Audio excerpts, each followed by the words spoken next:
pa rin po namin si Ogie Alcacid. Is love enough in a relationship? No, Talaga. it's not. Kailangan merong ano?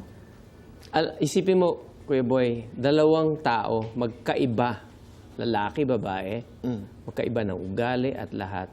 Sa simula, maganda yun. Magandang pundasyon ng pagmamahalan. Okay. Pero para magtagal, kung walang respeto sa isa't isa at pananampalataya para sa isa't isa, hindi siya magtatagal. I get it. Oh. Anytime ay kayo maglalakad na at ihahatid mo sa altar ang iyong anak na si Leila, describe that feeling. Iniisip ko pala ngayon, umiiyak na ako. Oh. Kasi ang tingin ko kasi sa panganay ko, kahit 27 na po siya, ang tingin ko rin pa rin sa kanya is a little girl. Tama. You know? But I would be so proud. He is a very nice man. We did not start off with on the right foot nung simula, but we understand each other. We communicate well. Saludo ako sa kanya sa pag-aalaga niya sa anak ko. We wish you the best. Let's Yes. go to the song. Oh, sure. Lagyan ko lang ng verse. Sige nga. Yung kanina. Okay.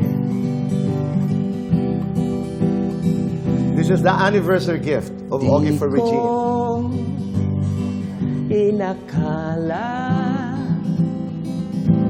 na sa huli ay ikaw ang kapiling. Ituloy mo lang ha, Ogie, as I close the show. Sandali. Kami ang nag-inspire po niyan, kaya nagawa ni Ogie. Naitay Kapuso, maraming salamat po sa inyong pagpapatuloy sa amin, sa inyong mga tahanan at puso araw-araw. Be kind. Make your nanay and tatay proud. Love each other and say thank you. Do one good thing a day and make this world a better place. Goodbye for now, and God bless. Ogie Alcacid.